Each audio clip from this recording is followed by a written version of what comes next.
thanks for joining us for another episode of The Ghost Furnace. I am Bond, and I'm here with two of my good friends this evening. I'm here with Nick. How you doing, Nick? I am all right, and I do want to say I have gotten some complaints about my audio, and I realize I've been plugging in a microphone and never actually using it. So hopefully everything sounds better.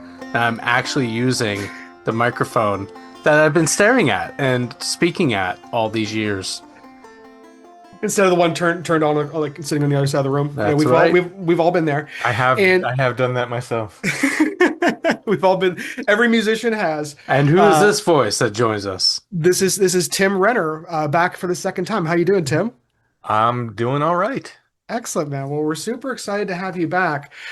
We had you on previously for your book, I Never Minded the Loneliness, that was kind of a deep dive into hermits and kind of their lore and history, which we really enjoyed, both the book and the conversation. And it seems like a lot of other people did too. And you've written a lot of books over the years, but you have a new one that just came out called The Keystone Hagstone, which I was very excited to get a copy of, and I'm starting to just in the last few days get into. But we're excited that you were willing to come back on and talk with us about this book, because we don't just cover Pennsylvania, but we have a lot of PA centric stuff on this show just because of us being in the Commonwealth, you know. Yeah. I don't just write about Pennsylvania, but same. Right. Yeah, you're kind of in a similar boat with that, where it's because I mean, you're inspired by the things that are around you every day, and we're very lucky to have so much around us, no matter what area of the state you're in. For sure. And it is interesting too, because like you said, you've kind of done stuff that's real hyper specific, like even your first book, Beyond the Seventh Gate, which was like a very small area, then kind of gone out whole way over to the West Coast, now coming back to the Keystone State. So, Or even just the bridges in Gettysburg, the greater Gettysburg area. Yeah. I like doing that. And someday I'll get back to it, I'm sure. Mm-hmm. Well, I guess I am technically back to it now with the forthcoming, I mean, at some point. Witch Digger's book is kind of digging into a single place in Indiana. I really like doing that. I like just drilling down into one place. It's like, what's here and why are things weird here? So I really do enjoy doing that. So there will be more of that in the future. Well, and before we even started recording, Brendan mentioned of the new book that it really is the tome. That's the high praise that he's giving it right now. And I think when you focus, I remember telling you one of the things that blew me away so much about Beyond the Seventh Gate is just and the Bigfoot in Pennsylvania one, and it's really just talking about Bigfoot in sightings and stories from a 3-county area. And it's just when you're so zeroed in like that, you really maximize the stories. You really there's no possible way to fully shine a light on everything that is claimed to have happened or has happened or people seen. But when you really focus in on that with that magnifying lens, it's really amazing what you can see. Yeah. Yeah. I mean, like something like, not to talk about that area so much, but it's just a good example. Something like a hairless fox being seen so close to Site 7, or this, what was it, cottonmouth? The only cottonmouth that's ever been captured alive in Pennsylvania has been along Toad Road. Like, really? Oh, I never knew that. Yeah, it's just an odd thing, but you might pass it over as nothing. But when you like start stacking it with all this other stuff, it's like, well, wait, now we have unusual animals in this place with this other unusual stuff. So yeah, that it allows me to find things like that. When I just drill down, I'm like, oh yeah, it's an interesting story. Last time I found a cottonmouth, well, wait a minute, it's right beside Toad Road. Let's get into this. And in addition to that, it's for yourselves and for ourselves being so close to this. You would think the novelty of a place would wear off, but again, when you look at the world through a really tight lens, it's a completely different place, and you learn stuff. Again, that story right there is another perfect example of that. When you start to really analyze, it's just very weird. Hopefully I don't sound too egotistic saying this, but I do take this very seriously, and I feel like I am the lore keeper for Toad Road. And, and I am the lore keeper for the Witch Diggers. These places, I sort of become the lore keeper for it, and I take it really, really seriously because folklore is hugely important to me. And someone else will take over that job when I'm gone. Right. and I want to leave them plenty to work with, plenty to build upon. So Well, it's a it's a fun thing, but it's mhm, also a very serious thing to me. I take it very, very seriously. right. Yeah, I'm trying to remember. I was at a conference, another conference not too long ago, and they were having some sort of thing, and they had mentioned the Albert Witch, Hmm. and I'm like, oh, I know all about that Yeah. now. But again, I would say if it weren't for your writings, that was something that I don't think your writings introduced me to, but it was something where without your writing, I would only have like a passing familiarity Hmm. with the word. Right, right. And you get this. I always say it's a good way to remember the name, but these everybody says, Hmm. oh, it means apple snitch or apple steal. It's not what it's a German name. Alb is German for elf. I break it down in a couple of different my books, including Hmm. the new one. So it's kind of like I always tell people, yeah, that's a good way to remember the name, but that's not where it came from. It is obviously came from the Pennsylvania Dutch when they Hmm. got here, and I get in arguments with people about that. Like, well, how can you know? Because it's a Pennsylvania Dutch compound word. Elb Right. is German for elf. There's an Albadrich bird. It's obviously Hmm. a variation of that. Well, and that kind of segues really nicely into the Keystone Hagstone here, because the kind of log line for it is fairies and other mysterious entities of Pennsylvania, which the Albatwitch is one of. Um, and when we look at this book, again, us being from the Keystone State and being into weird stuff, we pick up on Keystone and Hagstone. But for those who aren't familiar with both of those things, it just sounds like a very evocative title. But can you tell everyone what a Keystone and a Hagstone is? Sure. Well, Pennsylvania is called the Keystone State. Hmm. So the Keystone is sort of like the center stone in a. I think of it in bridges most often, but I think it's Hmm. in arches and other things. Hmm. It's a very important part, but it's the center stone, and I guess Pennsylvania being lodged where we are in the middle of the East Coast, we're the Keystone State. Hmm. The Hmm. hagstone in folklore is a stone with a naturally occurring hole in it, and there's a lot of folklore with them. They're they can break witches' spells. They Hmm. can heal humans and animals. According to the different folklore you look up, but the one thing that you're supposed to be able to do with them is look through the hole, and then you can see Hmm. the other world. You can see fairies or these other mysterious creatures. So I thought the Keystone Hagstone. I want this to be, what people look through to see the fairies of Pennsylvania.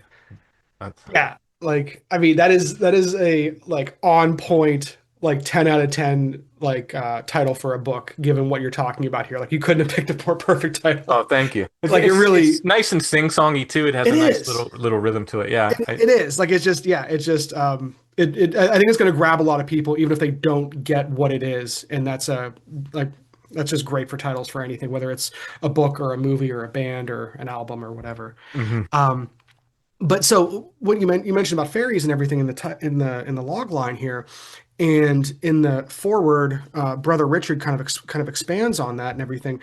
A lot of this book is kind of seen through that fairy lens. As someone who reads a lot of this stuff, this is the first book that I've seen take that approach to a lot of these other what people call cryptids or just entities of any sort or ghosts. You kind of bring this fairy perspective to things, and it's a really really interesting take to basically say like a lot of these things have this perspective. Um, when you started writing this book, was that kind of what you set out to do? Was take that perspective onto these things, or did you find these articles and these stories, and then kind of come to the fact like, oh, these are all kind of fairy things as well? Well, I guess the book was really going to be three books. It was going to Mm. be a book about black dog phantoms in Pennsylvania. It was going to Hmm. be a book about the Eternal Hunter, and it was going to be a book about this fairy faith, the surviving fairy Hmm. faith in Yeah. Pennsylvania. And very quickly, I realized these all go together. These go Right. together very nicely, and they should be put into one thing. And of course, I added hex cats and the women Right. in black phenomenon, all these Hmm. other things as well. But um, so I guess the first thing I started with was the black dogs, and I was going to Hmm. do on Strange Familiars now. We're doing black dogs by state, so we're breaking down and we're doing. Yeah. The reason for that is I was going to do an entire book of black dog phantoms for the entire United States. Mm. realizing quickly how unwieldy that would be, I thought, well, I let me bet. just do it for Pennsylvania, and then I can just do the rest on the podcast state by state. Hmm. So that probably was the research I did first. That research and the Eternal Hunter research was done before the Hermit book. So that was just Right. sitting there, and I was kind of Right. trying to figure out what to do with it, and really had this urge to get the Hermits done, and took 5 years or whatever to do Right. it. So when I came back to it, a good book chunk of this book was already researched. So Hmm. it was just a matter of writing it and adding the other things. So the other thing that happened in between that is there's a story I tell on Strange Familiars a lot, where it happened to me in Hex Hollow, which is a place here in York County, Hmm. where I was in some sort of gifting exchange with something. Mm. And this is amongst, I mean, this story, I always say these stories are spider webs. They're not straight lines. They're very tangled, but I'll try to do the short version. I had been leaving food, which I don't recommend people do. Uh, Where the Footprints End is my book on Bigfoot. Read the section I on was going to say gifting you about haven't. You have. Yeah. You that. do cover that. Yeah. But I was doing it.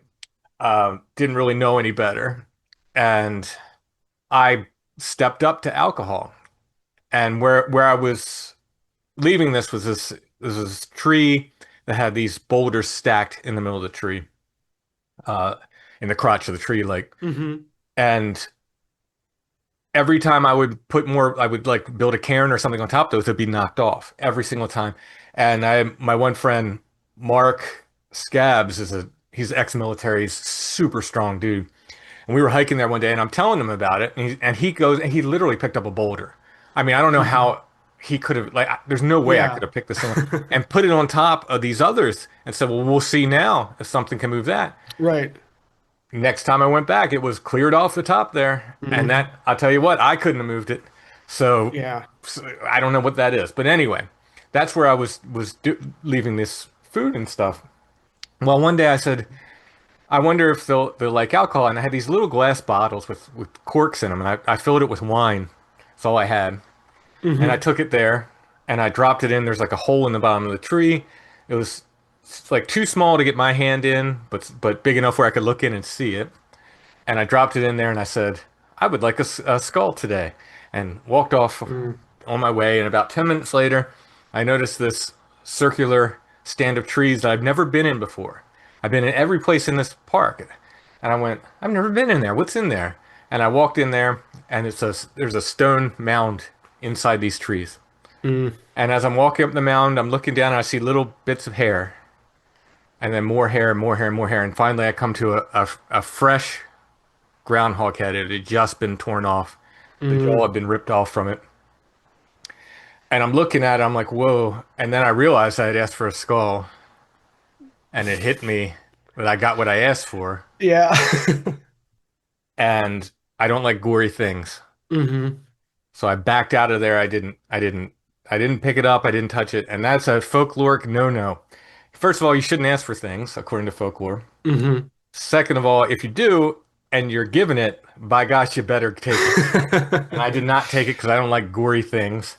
So I Right. backed out of there and went about my way. And then various other things happened with a rabid raccoon attack and so forth. And things I blame on myself not breaking the rules of folklore. Hmm. And we can get into the importance of folklore if you'd like. But anyway, that day I called my friend Joshua Cutchin, who I wrote Where the Footprints End with. And Hmm. Yes. Josh was deep into fairy lore way before I was, you know? Hmm. And I said to him, Josh, I'm telling the whole story. I was like, if this was in Ireland, this would have been a fairy fort. And he Hmm. says, Tim, there are no fairy forts in Pennsylvania. And there's something about that I went, because people bring their folklore with them Yeah. wherever they go. Hmm. And I just thought, I don't know, Josh. I mean, I didn't say anything out loud. I just went, Right. he's the expert. But I kind of, it was kind of a little bit of a kick in the stomach. And I was like, Yeah. And I kind of like part of me back here, the researcher part of me went, well, we'll see about that. And off I went to look. And it took me a number of years. And I remember when I finally found the article. It's in chapter 1 of the book. This Hmm. Archbald up near Hmm. Scranton. Irish population, and they literally say that out in print it says we have our fairy forts and fairy raths here. Hmm. There it is in print explicitly them saying we have fairy forts here. This is a couple years before I published the Hmm. Keystone Hagstone, but I printed out the article and I handed it to Josh. He's looking at it and he starts walking away with this article and putting it. He was staying over at my place and putting Hmm. it in his suitcase. I was like, no, no, no, no, no. I took it right back. He said, "Do you realize how important this is?" I was like, Yep. and I will be the one to publish it. Yeah. So it was, and I say that with good humor. Josh is a great Right. friend, and I love him to death. And the book's dedicated to Josh. Hmm. But it was just the kind of thing, just to tweak my like research bug enough to be like, I have to make sure and see because Right. I feel like there are, well, there are. Boy, I That's feel wild. late coming to the game because when you said one of the rules is that one, don't ask for something, but if you receive something, you best take it. And I'm just going through my mind. I'm thinking like Arabian Nights. I'm thinking of all the Grimm's fairy tales. I'm thinking of the Hmm. Monkey Paw. I'm thinking of like all these classic stories of folk tale and folklore. And I'm like, oh my gosh, they're all kind of telling you, yeah, be really genies. Be really careful Hmm. about what you wish for. Oh And yeah. maybe it's best not to want in the first place. Right. So I always and I lay this out in a number of my books, and I feel like I have to repeat it often because who knows if they read the other book. Hmm. But when I talk about folklore, I think people, especially people on like the cryptozoology side of things and maybe the Right. nuts and bolts UFO side of things, I've Hmm. heard them very disdainfully dismiss things. That's just folklore. And Right. Yeah. Almost as a, yeah. yeah, yeah, Hmm. hold on. What is folklore? And we got to break this down. Folklore, these are stories passed to us by our ancestors. And there's a story in, rather a saying in the folk song community that a bad song doesn't get to become traditional. I would argue that Hmm. with one or two of them, but for the most part, I agree. Agreed. And the reason why is it's good. It's a good song. Well, similarly, bad folk stories don't get to become traditional. They don't get to be Hmm. passed on. So there's something here. And usually things get exaggerated over time in folklore in these stories, these folk tales, maybe somebody saw an 8-foot Sasquatch and it becomes a 25-foot giant or something, Right. over Right. time. But the essential information is true. It's like the same kind of folklore will come down and talk about non-paranormal things and say, hey, Hmm. that plant's good for headaches. That plant is good if you have the flu. Hmm. Don't eat that plant. That plant will kill you. Here's a nice safe river crossing. Go there. But 10 miles down the way, don't even try it because there's a monster there. Now, was there a monster there or is the current really bad? Either way, the teaching's there. So this is teaching passed on to us by our ancestors. And I believe when it comes to these supernatural things, I think they've been dealing with this stuff for hundreds and thousands of years before we have. And I think these are things they learned that worked. And the things that Hmm. worked in these stories, they get passed down, obviously, because they Hmm. worked, and so that's my feeling on folklore. I do not dismiss it. It's exaggerated sometimes, but I think it's useful information in general. Yeah, and I agree. I think one of the stories, or a couple of the stories that really changed the way I felt about folklore and about oral tradition and its accuracy is that there is a degree to it. It's that game of telephone, as you say, somebody's bought a 20-foot something and it becomes, or a 9-foot something, it becomes a 20-foot something, it becomes whatever. And I was thinking of this with regard to stories of the HMS Terror and of the people walking. And there were stories of them by the native people living in the area that were disregarded by many, and they were taken as leads by some. And I think of the two of the stories of Percy Fawcett and his expeditions into the Amazon rainforest and whatnot. And those are really contemporary stories because I mean Percy Hmm. Fawcett, we're talking about the mid 1920s, not terribly Hmm. long ago. So even something that, it was contemporary as that, um, these stories are passed along. It is interesting to see how they evolved. I know we've talked about folk tales about that center around locations and Hmm. how those locations, how the story has evolved just within our lifetime, how they've been influenced by the culture around us. And I Hmm. think Hmm. part of it is our culture today, because we are so much more mobile because of technology and because of other desires and whatnot, that the culture shifts, just a little shifts here and there change the stories. Yeah. It's weird though too because you get things like so the again to go back to Toad Road, this burning insane asylum became the story because it's on Right. the internet.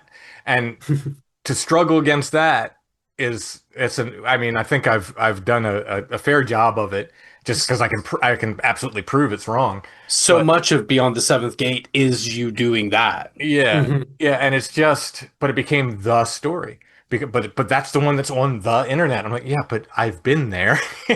I have the maps. There's, there was never an insane asylum there. So in the old days, you get these. It's really interesting.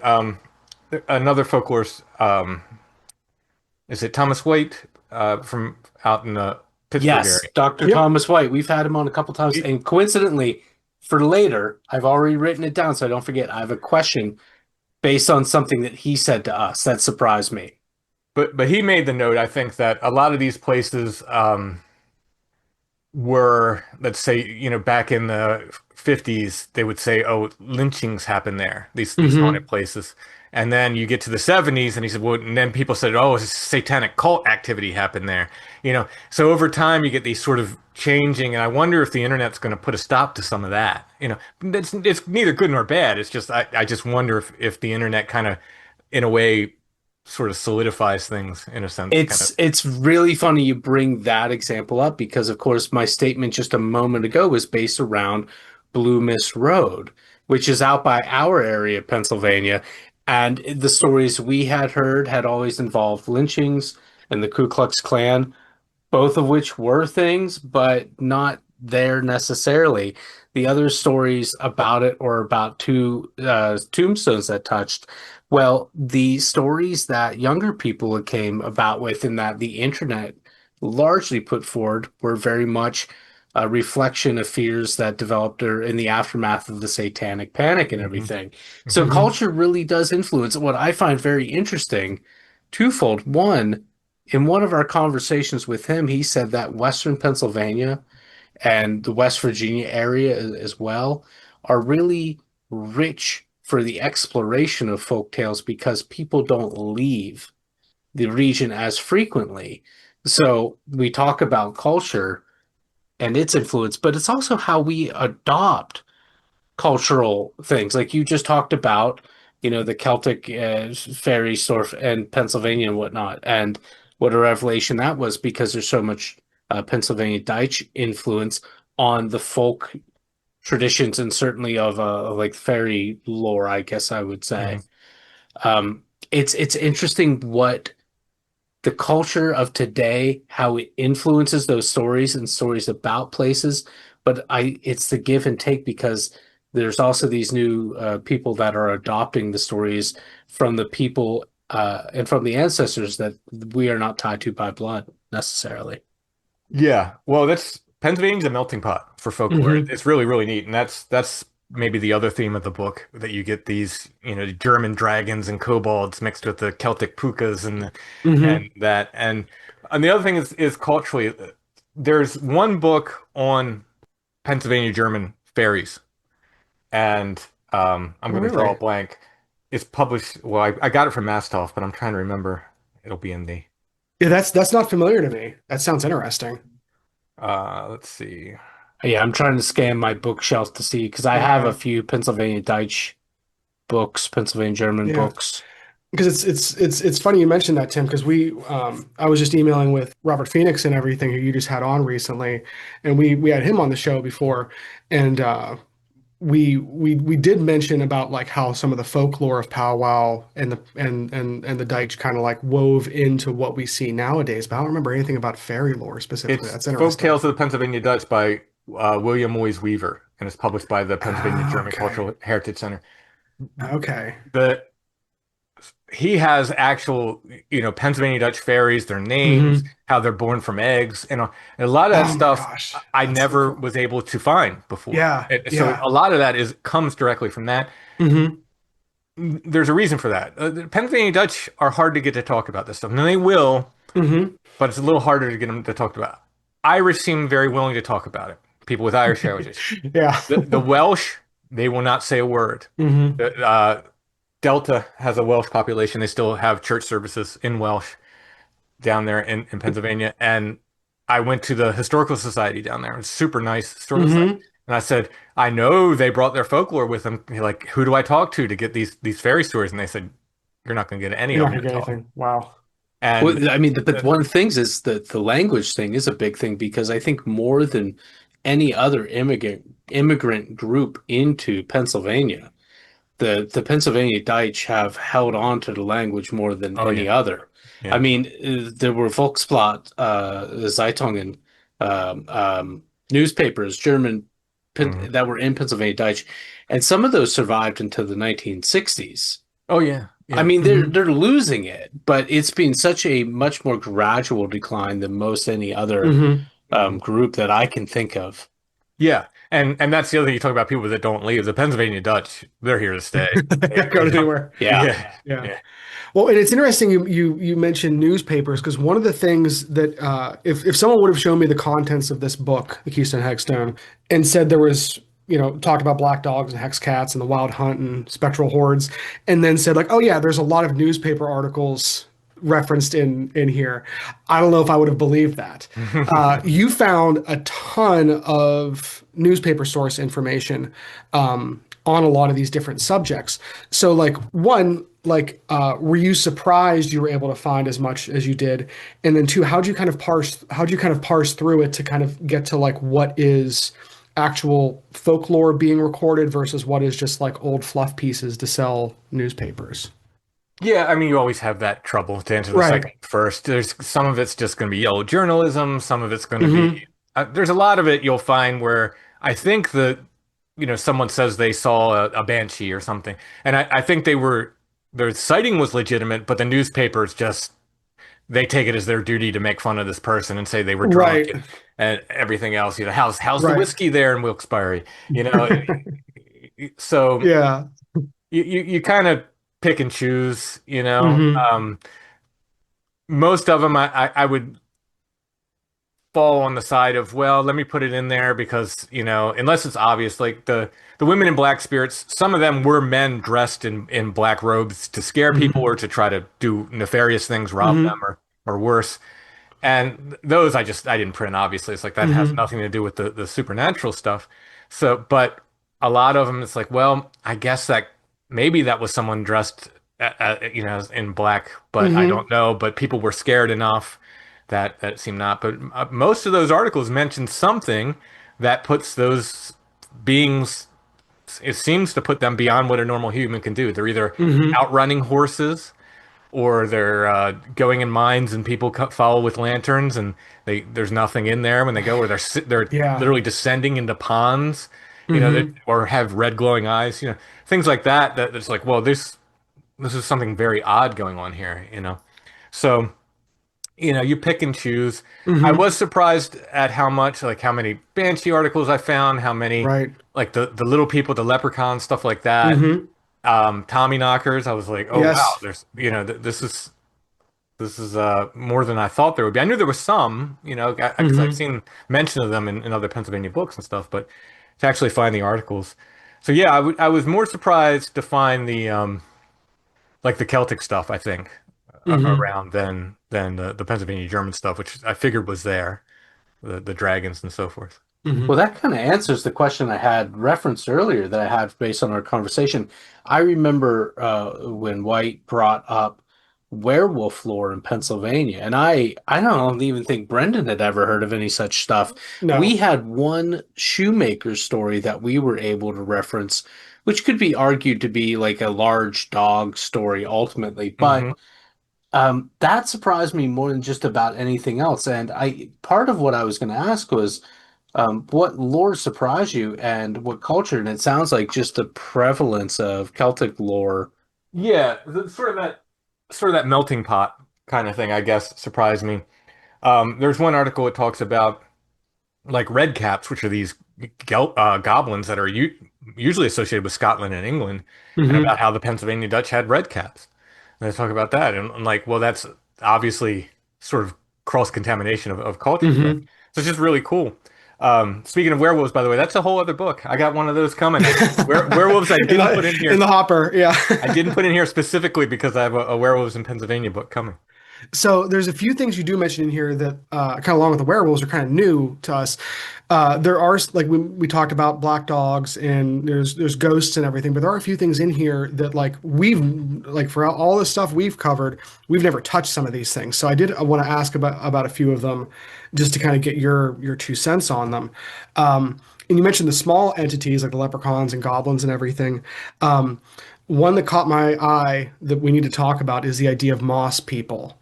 Mm. I am someone who loves moss when I'm hiking and everything. So I saw moss people and I was like, I don't know what those are, but I need to find out It's now. like a So cat person, Brendan. It yeah, I'm sounds a like moss you've outed person. yourself Yeah, as a moss person. yeah, I guess I have, but can you tell our listeners and me what moss people are? Well, I think it's a general sort of category of Hmm. people of these sort of supernatural people of the forest Right. that's generally used in Germanic lands. I think maybe goes into some into Norse areas as well. Hmm.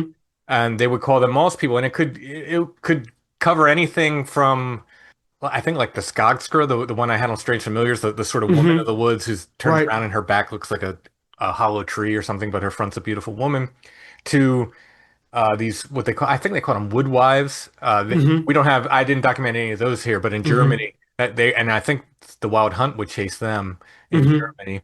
And these other little creatures like the Shrat and stuff. So it was this sort Hmm. of broad term for I Catch think all. just supernatural entities of the forest kind of thing. Hmm. Lost people. And then you just right there mentioned the wild hunt. Up until you bring it up, I had no idea there was a wild hunt tradition here in Pennsylvania. Can you talk a little bit about that? Oh yeah, yeah. Yeah. The Eternal Hunter, the Pennsylvania Dutch, Der Eeuwige um, really, really fascinating. And I present a number of different versions of the story because people try to explain these legends and they'll try to put a name to them and a place to them. Hmm. Interesting, a lot of the places end up clustered around like a 5 mile area around it's northern Lancaster and southern Lebanon County. Mm. Um, Interesting. very close together. A lot of these different legends are, even though they have different guys, different names, different times they come Hmm. from, and so forth. But essentially, it is a hunter that usually says something like, "Well, I'm going to catch this ghostly fox, and if I don't, I will ride on to the end of time." And then he gets his wish. One of the stories, the guy says, "I'm going to ride to New York in 4 days, and if I don't, I'll ride on to hell or something like this." And he does not make it, and he so Spoiler alert. they become Yeah. these wandering spirits that wander across the landscape. But it is part of this wild hunt tradition because usually the wild hunt is in the sky, and the eternal hunter legends often are in the sky. Hmm. Sometimes they're riding on the ground. There's one I sourced that this rides, they said the height of a man, so I guess 5, 6 feet off the ground, but still in the air. And it's usually there's a leader of the hunt. In this case, it's the eternal hunter. In Europe, it's usually Odin or Perchta or one of these sort Hmm. of folkloric figures.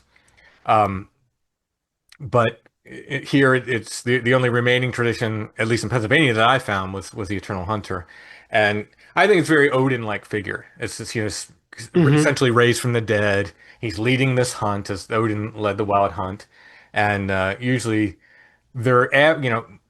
sometimes they say they're after the same buck they've been hunting for however many hundreds Hmm. of years or this ghostly fox or whatever. But you don't want to be caught by the eternal hunter, so they are Right. harvesting souls, they are hunting people. They said it was very, very dangerous to be out and about when the eternal hunter was around because you could disappeared or torn to pieces, I think was Ugh. one of the It's quotes. the darker fan fiction of Moby Dick. And actually, this concept was introduced to me through a book. The horror writer Clive Barker, I think most people would know him for Candyman, Hmm. and there's probably some other ones, but he wrote one of my favorite books. Fiction is Cold Heart Canyon because it combines all these things I love: spooky, supernatural stuff, um, and 1920s silent film. Oh, neat. Oh, if you haven't, I'll send you a copy. It's a good read. Yeah, I've Um, read lots of his books, but I've just not read that one. Cold Heart Canyon, I strongly recommend. That's my book endorsement for the day. But that book revolves around a tiled room. that they take from a monastery into Los Angeles in the 1920s, and it depicts such a hunt. Oh And wow. they'll stay in this room, and this room makes them youthful, but they always have to leave the room in time should they otherwise be Mm. caught by the hunter, this prince, and his hunting entourage. And There's a that was the first place I'd heard about it. fantastic book on folklore of the wild hunt called Phantom Armies of the Night by Claude Lecateau. Hmm. And the comparisons between things we have, I mean, it's so neat because we have a surviving wild hunt tradition here. We have what is probably an Odin figure here in the Eternal Hunter. We have Hmm. wild man tradition here in terms of the Belsnickel, like the Christmas wild man Right, right, tradition. It's so neat that when you can look at these things as this sort of like holistic, folkloric way, right. and it's so incredible because I feel like someone who's drawn to tradition and so many of these you look to Europe and they have these great traditions like oh I wish we had well we do have Right, right, right. Yeah. it's here it's just it's gets hidden or buried You or have to people you have to just look don't for it. talk about it yeah. Right. Well, and you mentioned the armies. One of the sections of this book is called spectral hordes, Yeah. which I haven't got to yet. When I hear spectral hordes, the first thing I think of, honestly, is Gettysburg Mhm. in the state and everything, just because of the idea of literal phantom armies. Being experienced by people. So what is the spectral hordes section So about? that's Because that's that's ripping a little unique. bit on Lekato's book, Phantom Armies of the Night, because he Okay. breaks down these different things. I use his categories essentially. Okay. But he talks about what he calls night ladies, which are essentially witches that gather at witches' Sabbath. So I have a section Oh, okay. in that Yeah. chapter about all the different places, the legendary places where witches gather in Pennsylvania, and ghostly. Let me see how he phrases it. Um, it's a thick book. Um, let's see. So yeah, night ladies, demonic legions, so troops of devils or demons. So we don't have a ton of those, but there are a couple places we have Really? the Yeah. devil, where he gathers with his minions and things like that. Mm-hmm. Gatherings of the dead. So these are assemblages of restless. Multiple Yeah, restless yeah, spirits. yes. And interesting. I think I found two different articles where they talk about them walking four abreast.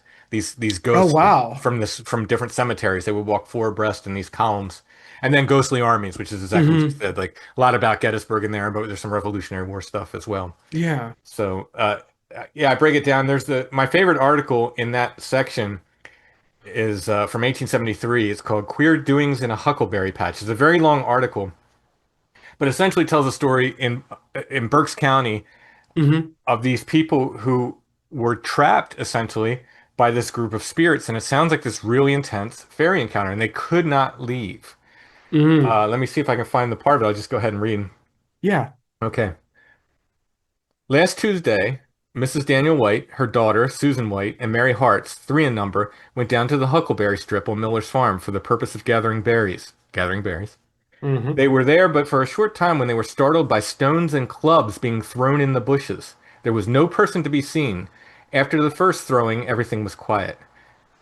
The women folks then heard strange screeching and unearthly noises resembling the hum of a steam engine. They were frightened almost to death and stood riveted on the spot, white with fear and trembling. Then of a sudden the air seemed filled with light and transparent shadows that flitted about under the trees and above the heads of the frightened females. Then came slaps, quick and sharp, and the young ladies frequently received smacks on the sides of their faces, while Mrs. White received a hard blow in the back with a large piece of bark. The folks could not run, but they were obliged to stand still and take it. They were with the spirits for nearly an hour before they could get out of the woods and hurry on towards home. They came back terribly alarmed and frightened, and Miss White was considerably bruised about the sides, having been struck Hmm. several times. I inquired whether the woman had so stated the case. Yes, this is another man telling the story. This comes directly from Miss White, who would not lie for the world. A friend of Miss Hart said, I know Miss Hart's very well. She is very sensible. She returned from the burying party very much frightened. She did not receive any injuries, but she saw spirits running about through the bushes, screaming and making other unearthly noises. What did she say a spirit resembled? Inquired the reporter. The young man continued, "She says that the objects she saw had human faces, white flowing gowns, and wore long hair. They were comparatively small and very indistinct, so much so that she could not make out who they resembled. Certain she was, however, that they were the spirits of human people.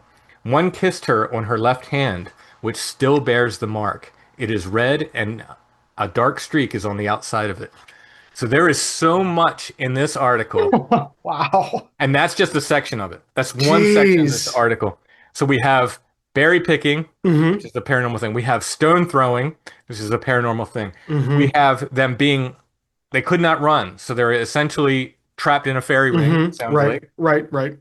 They hear this humming sound, which is UFO accounts and these other paranormal accounts. They hear the humming sound. They, again, more things get thrown at them. They get hit. And then she gets kissed by, now she's saying they're small. They're little Mm-hmm. things. So these, I mean, like, they could be fairies as much as Mm-hmm. she's calling them spirits. This sounds like any number of fairy accounts from Mm-hmm. the Celtic lands. And the kiss, which leaves the mark, is That's strange. absolute fairy lore. Yeah. So, and this is presented as just a story in the newspaper. Mm-hmm. Like this is just like something that happened. So really, really cool. I didn't know what section to put in. It went in the ghostly horde section or whatever Yeah. Well, I because wonder what they're even trying to like convey in the paper, other than though this is the thing that happened. But is the tone them saying this is some weird thing, or are they looking for the culprits as we speak? this is the general article is a guy coming from, I think, from Reading out into rural Berks County, and he's Mm-hmm. the reporter, and he's just, hey, I heard something weird happen. He Mm. meets these people in a like a tavern, and they're like, yeah, something weird happened. And even the policeman is there, the constable's there. He's like, Mm-hmm. this definitely happened. I was there, because they went back a second time. The men go back with the women. More happens. Mm-hmm. Not It's not as intense, but more happens. And then the That's reporter goes out by himself, and he experiences something. I forget exactly what at yeah. this point, but he even goes to the area, and he's like, oh, it's a really weird place. That's So Yeah, wild. it's the kind of raw leather soul reporting that you don't get. Yeah, seriously. if I could determine where it was, I would go there Oh, we today. go there in a heartbeat. Yeah, Yeah. we'd be I on would. our way. Yeah. I mean, Oh. I might be able to get close, but it's so. I mean, there's just everything. It's one of those articles. Hmm. There's one I found in West Coast Wildman where the kid gets abducted by the Bigfoot and essentially taken to fairyland. He's taken to this Yes. cave with this Yes. sparkle, Hmm. and it's like, oh, Yep. it has everything.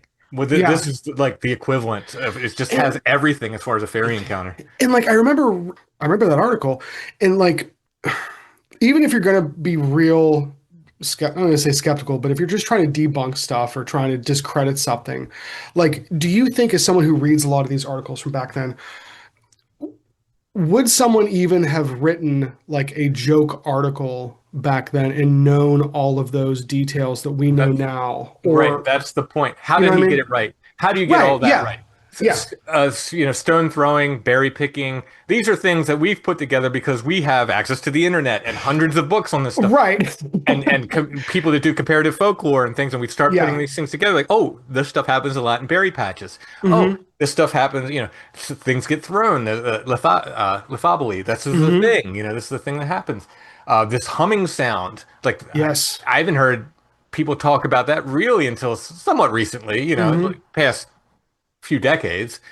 Um, it definitely wasn't talked about back then as a thing. Right. Yeah, they did not have this check. Like, if I was going to write a fake paranormal story, I would know what to include, and I could throw all that stuff in Totally. there. Yeah. Yeah. But this report, how would they know in The average 1873 reporter. or whatever it was? Right. How would he know to put all that in there? That's one of the things that makes me go, oh, Hmm. there's something here. Oh, yeah. No, I completely agree and I think that is kind of like the discerning eye that we can take to these things. And like you said, you've read a lot, so many of these articles, and we've read a lot over the years, and some of them just ring true like that because you're just like, how in the world, if someone was making this up, why would they make this up? Right. And it just, I don't know. It's the same thing with like, you know, science hates eyewitness in regards to Right. Bigfoot. Science hates eyewitness Hmm. testimony. I get Right. that.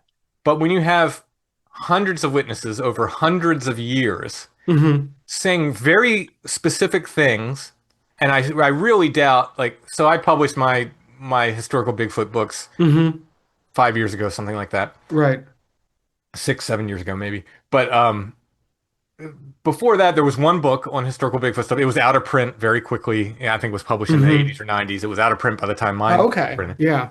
And but these people are coming on like Sasquatch Chronicles, and they're giving these very strange details that are Hmm. the same strange details that are in these articles from the 1800s. Right. Things like climbing on top of the roof. They always talk about Hmm. these entities climbing on top of the roof. It's a very bizarre thing, but it's mentioned again and again and again. It was on my roof. It climbed on my roof.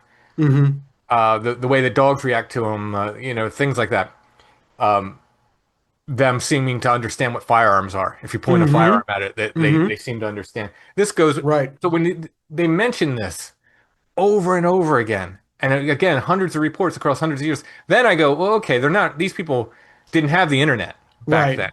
They're not They didn't have a experts. checklist of Yeah. things like I need to make up a Bigfoot encounter. I'm going to have Right. climb Yeah. on my roof. I'm going to have it be mad at my Hmm. dog. No, they're talking about things and they're describing these very specific behaviors that makes me go, okay, there's something here. Now, what it Hmm. is up for the question, but Right. there's Right. something going on. Right. Right. And I think that that's, I don't know, the amount of articles you have in here that kind of seem to back that up. Just like, again, we don't know what people, which we say all the time, we don't know what people are seeing, but people are seeing something, Hmm. and these articles seem to support that. Again, what it is, who knows in Right, most cases, but right. something's happening that is affecting people. One of the things that again on this in this book that I think people are going to be really interested to read about, just because it's not a hot topic, but it's something we tend to kind of come back to a lot in here, is you mentioned hex cats, and Oh yeah. you refer to them as witchy Black Panthers, Hmm. which I liked, and we talk about cougars in Pennsylvania and mountain lions all the time. Um, Yeah, a lady that my wife works with just mhm, caught a large cat on one of her cameras out because she's got some acreage, I guess, yeah. and she was very excited to see one. And of course, as you know, we talked about this too. They're definitely out there now, and I think Hmm. the Game Commission has even finally come out, but they were concerned that if it was said too soon while their populations were still kind of Right. stabilizing, that it Yeah. could jeopardize them. Yeah, for a long time, I think they got around it too, but by saying, well, the eastern cougar is extinct. Well, Yeah. these are most likely western cougars moving east, Right. but Right. I think Yeah. honestly, I Like, think that's how they got around it. Well, no, the eastern cougar is extinct. So it's like, well, yeah. yeah, Or okay. yeah, and the Western ones are being reintroduced to the Reduced. area, Right. much like our wolves population and our elk Hmm. population. Hmm. But like, so I always am drawn to cat stuff for obvious reasons. But so, if someone's never heard of a hex cat, what are you referencing there? Okay, so first of all, we should address Black Panthers, Yeah. and that whenever somebody says I saw a Black Panther, they have immediately seen something very, very strange. Hmm. Probably paranormal, but at the very least, it's a out of place cat from South America, right? Right. That's Yeah. somehow made it all the way up to North America. Hmm. Right. Because we don't have black panthers. There has never been a black cougar caught, found dead, or Hmm. bred in captivity. A black mountain lion, as far as we know, does not exist. Right. So anytime someone says, "Oh, I saw a black panther," my my weird antenna goes immediately up. Right. Like, Right. something's Right. going on here. Something very, Yeah. very strange is happening here. Probably paranormal. Hmm. Hmm. So these hex cats, the our ancestors had, they did not think they were cougars at all. They thought they were witches Right. in Right. feline form, basically. They would say they could grow in size. They would maybe start at the size of a normal cat, and they would grow in size. They'd be as their back would be as high as a fence, and their tail as long as a fence rail. That is a big It's a cat. big cat. Even for, I mean, that's twice the size, three times the size of a cougar. Hmm. If it's Hmm. growing that big, that's a massively big cat. So, and eye big eyes as big as saucers. These glowing Yeah. fiery eyes Yeah. and stuff. Yeah. So they were, very certain that these were something weird and something strange. And they Hmm. associated them with witches, and they said they were either witches familiars, or most often they just said they were witches that took the form of these cats. They would call them Right. hexes, and in Pennsylvania Dutch, so a hex can be a witch. You would Hmm. call it a hex. If you were a hex, you were a witch. A hex can be a spell. Hmm. A hex can be also the hex sign. So they Right. had these multiple different meanings for it. So when they said hex cat, it was basically saying this is a witch. This is a, Right. this is a witch in cat form.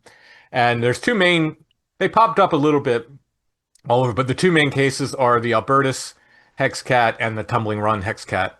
The Oh, Tumbling Run was the most famous one from Schuylkill County. Albertus was, I think it was near Allentown, and very similar cases in that these people thought they were being, cursed, and they were trying to get rid of this through different means.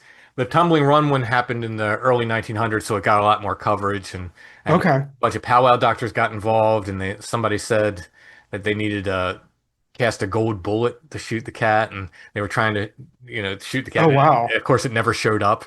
They shot.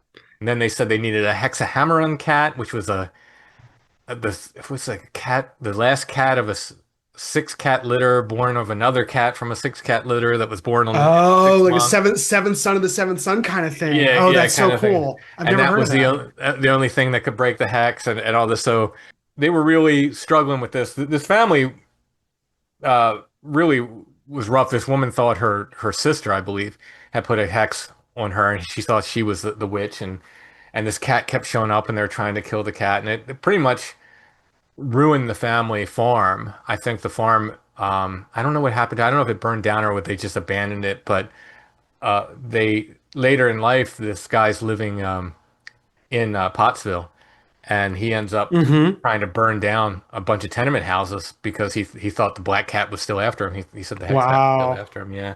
So whatever this was really affected this family. That's wild. That's wild. And I think, and that shows like the depth of how ingrained these things were Oh in yeah. in the culture at the time. Yeah, yeah. I mean, people really. So they believed Right. this was Right. a spiritual people. You know, powwow, the local like folk magic tradition was ingrained in the culture. Hmm. And it wasn't seen as unusual or anything else. It was Right. just the spiritual practice that was there. Well, I think And too the conception today is that it's considered a darker thing than what it really ever was. powwow. Right, Oh exactly. yeah, yeah. Powwow is a for all intents and purposes a Christian faith healing tradition for the Right. most part. Well, the book most associated with the Wuppertal Fund was a German Catholic book published in PA Hmm. back in the day. But yeah, I think people hear the word Pennsylvania hex magic or hex doctor or powwow of the Brockeri, and they associate it with um, more of a theatrical sort of thing than what it really is. And Yeah, that's why those conversations with Robert have been so nice. you get these. So I always say, like, in the Catholic Church, for instance, tarot cards aren't forbidden. Hmm. What's forbidden is divination of the future. Right. Right. Right. But if you ask your average priest, he'll say, just stay away from that. Why is that? He doesn't have time to break down to every person in the world what aspects of tarot are okay and Hmm. what aren't.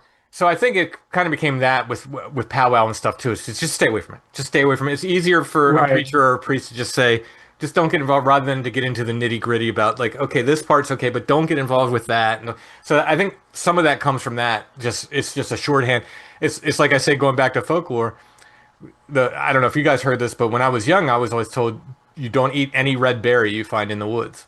Hmm. Yes. Well, this is absolutely false. There's Right. plenty of red berries you can eat in the woods. However, if you're not going to learn which red berries to eat and which aren't, that's a Just great rule. Don't eat yeah. red berries in the woods. Like, so Yeah. if you don't Practical. have time or I don't have time to teach you which red berries you can eat, yes, don't eat any red berries.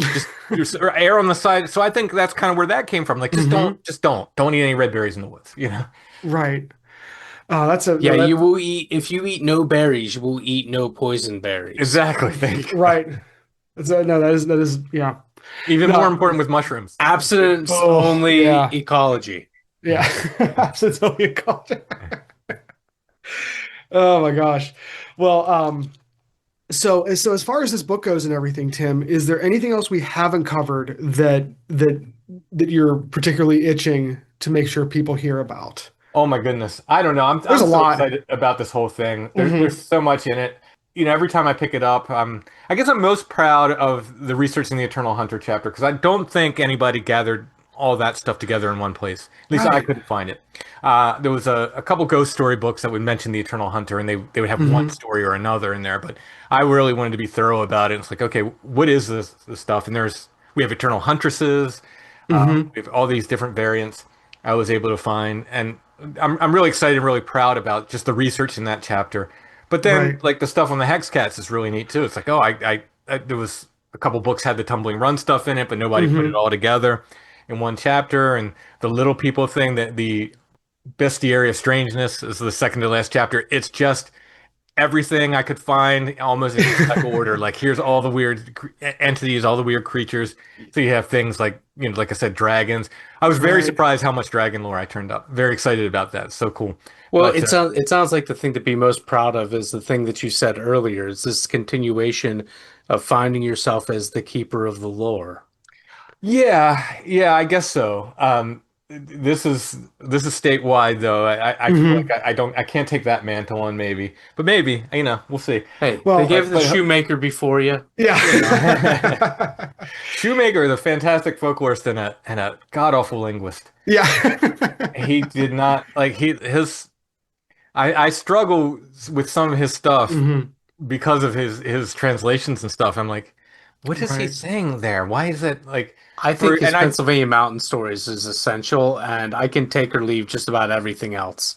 oh, he has some great stuff, and Hmm. some of his werewolf stuff is like opened.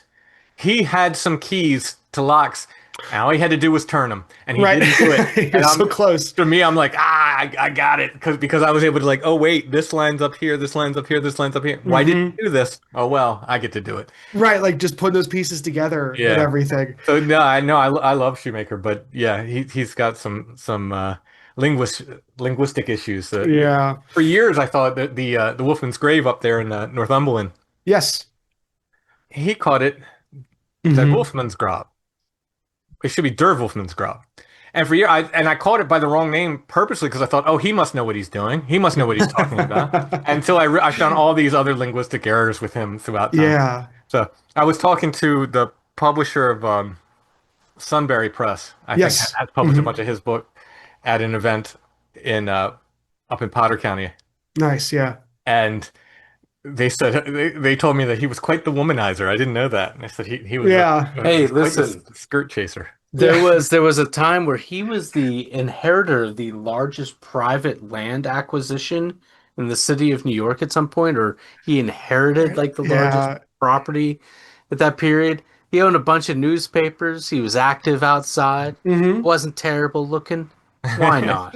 Right. Exactly. My So, my dad But has no, a fly fishing cabin not far. It's in Potter County, but not far from where in Pennsylvania Mountain Stories there's a claim of seeing a ghost off of a train or mhm. from a train window or something to that effect. And it's less than 5 miles from where that cabin is. And gosh, I need to go back and reread those stories because I'm drawing a blank at some of the finer details, but I just remember that, and it's one of his earliest collections, if not his earliest collection, I believe.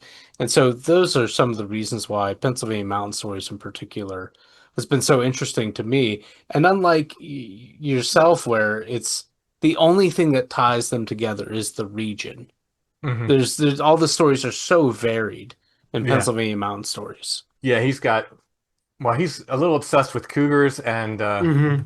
and Native Americans and silver mines, which are all interesting Right. things. But there's so Right. much of it, like so He much of even it is has his Yeah. hermit story. He has Hmm. the man who supposedly was like he was from France and he was living out by the Seven Sisters and whatnot. And it sounds pretty bogus, but it's still a good story. Yeah, no, he was he's a great source. I mean, like we Hmm. have a lot because of him. Right. Well, and it's funny. We had our friend Tim Grieve Carlson on a few months ago, and he kind of like gave me and Nick a perspective on Shoemaker that made us much more appreciative of the work that he did as a folklorist, in the sense that like he really celebrates the state in these areas and did a lot to like uh, not to say bring tourism to areas, but like it again celebrated these little out of the way places. Well, the Um, big biography on him is popularizing Pennsylvania as I'm mhm. staring at it Yes. on my shelf Yeah. here. Hmm. And the thing that's always been critical about him is the claim that he created a lot of the folklore whole cloth. And that's always going to be attached to him. So there's no way that any conversation about Shoemaker and him as a source isn't going to be tainted to some degree by that. There's So a it's couple. parsing out what's real and what's not. Well, and then, well, the thing is, once somebody presents it as folklore, future folklores, you kind of have to include it. There's a couple in the Keystone Hagstone. Hmm. I'm suspicious of their sources. I'll just say that. But they put it out there. Yeah. So, Hmm. now, I've asked them for their sources. I really don't want to name names, but this one Right. particular person, I said, "Hey, where'd you get this? I've never heard this before." And it was very, very like, well, I heard it when I was growing up in Berks County. Yeah. It's like, Okay, oh, can you okay. give me more information? Yeah. Right. No, Well, this is just stories I heard. I'm like, okay. Yeah. It well, doesn't we've sound all like heard a lot of things. anything else in Pennsylvania folklore, but okay. I'll Right. say the one, and I'll say this very briefly because I think this is the shadow that's fallen me around all over these years. I think that the story of shoemakers that most people are familiar with one of two versions of, it's his legacy more than so many of the blue state historical markers along the road. Still, Hmm. so many of them were written by him. And that is the lost Union Gold or the lost Blackbeard treasure. Oh, geez. It's the same story. False two Oh, wagons, false bottoms, all this gold. It's the same story, and God. it is the story that is told more than any other Anything because else?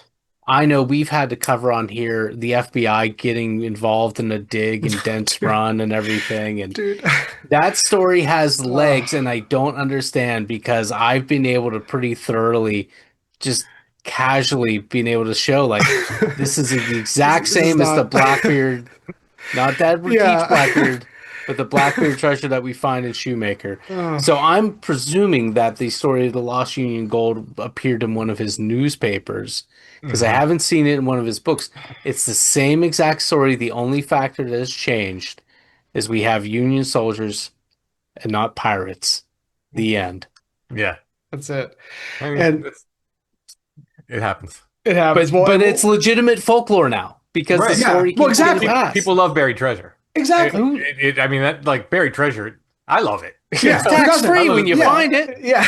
No, I mean it's just stories of it. It's just absolutely Yeah. fascinating. Like, Absolutely, Right. because it's a mystery. yeah. Hmm. Absolutely. And I think that like that's why no matter what type of folklore scratches that itch for you, like people are going to find that in this book. Like we've said 100 times already. You cover so much in this book. If someone's into any of this stuff at all, basically if you're listening to this podcast and even adjacently into weird things, read the contents of this book and if nothing grabs you, then I don't know what you're doing here. It's 356 pages. So Yeah, it's serious. And speaking of sources, you have 50 pages of sites in here. So like it is yeah, future. I knew I had to with this kind of like with where the footprint said. Mhm. I know if I'm presenting things like that, I really have to be serious about like this is And where I found thorough. it. This is where Right. it's from because people are going to be like, "What do you mean the banshees in Pennsylvania? What do you mean the Right. kobolds in Pennsylvania? What do you mean?" Yeah. Like, well, here it is. Right. Here's the source. Go look for yourself. Exactly. Yes. I mean, someone is going to pick this book up 100 years from now and be very thankful that you did that when they're writing their thesis on old Pennsylvania folklore in 100 years. Um, so so yeah, no, I mean it's a fantastic book. We can't recommend it highly enough. But since we're just talking about Shoemaker, that kind of leads me into the last question I had for you tonight, Tim. You always ask people fun questions at the end of your episodes, so I wanted to pose one to you. So let's say you're doing a tour of Shoemaker's stories around Pennsylvania. You're going out 76, up 79, over 6 and down. You're taking a road trip. Of all the entities that you cover in this book, who are the three passengers in your car that you're taking with you? Hmm. I'd say, oh my goodness. There's a lot. There's a lot to choose from. Yeah. Yeah. It's a nice big car. We'll say it's a 1970 mint green Buick Estate wagon. No, no. Couldn't have It's more a room. Chrysler. It seats about 20. So you got room, whether it's cats or small people. Yeah, I'd say, let me think. I want to take, um, well, yeah, I'm gonna take a witch rabbit with me. Ooh, Uh, okay. Oh, okay. these are the witch rabbits found around, but not usually in graveyards. I Hmm. like rabbits, so I'm gonna take a witch rabbit with me. That's fair. That's There's fair. one, and they were sort of the rabbit version of hex cats. These were witches who transformed themselves into rabbits for whatever reason. Um, I think I would take. I kind of there's this there's an appendix in the back. Hmm. So I don't know if this is cheating, but King Arthur's in there. I would definitely take King Arthur if he's an option. There's a King Arthur's grave in Pennsylvania is one of the appendixes, Yes. and so I'm gonna cheat and say I'd take him. And then you really don't want the Eternal Hunter around. He's not a No. good guy. Um, Yeah, you're not planning for a real long trip either. Yeah. uh, so King Arthur and heck, let me take one of these mermaids from the Susquehanna. Well, Sounds like a you good could looking little travel the girl. rivers at that Yeah, point, you know. yeah. They would know all the navigable water. So Yeah. I mean Which I super shocked if I'm mermaids in the Susquehanna. Well, are you kidding me? But these are freshwater mermaids. You don't see them Yeah. around much anymore, dude. After These the are logging and everything. Yeah. these are accounts over the course of like I forget they Hmm. didn't happen all in one time. They were the course of Right. several years. But they're Really? describing this mermaid in the Susquehanna. And they said she got black hair and bangs, Hmm. and one of them says she's pretty good looking. I think so. It's very interesting. Like, so was That's this just wild. some woman that was swimming in the Susquehanna? I don't know. I don't know. But it was seen multiple times over multiple years. That Well, is fascinating. there we That is have something to leave off on. Mr. Timothy Renner, keeper of the lore. No, but yeah, thank you so much, Tim. We really appreciate it. We'll put links to all the usual spots and everything For sure. for both Keystone Hagstone and Strange Familiars and everything else that you do. So hopefully not the last time we'll be talking to you on this show. Yeah, but hopefully I'll get another book out before too long. yeah. Well, it sounds like you have a few in the hopper. So I know we'll be excited for that either I have way. more books started than I will be able to finish them. Well, that is a good problem to have. It's better to have too much inspiration than not enough, and Yeah. you're not going to run out anytime soon, I don't think. So thank you so Yeah. much, Tim. Oh, thank you.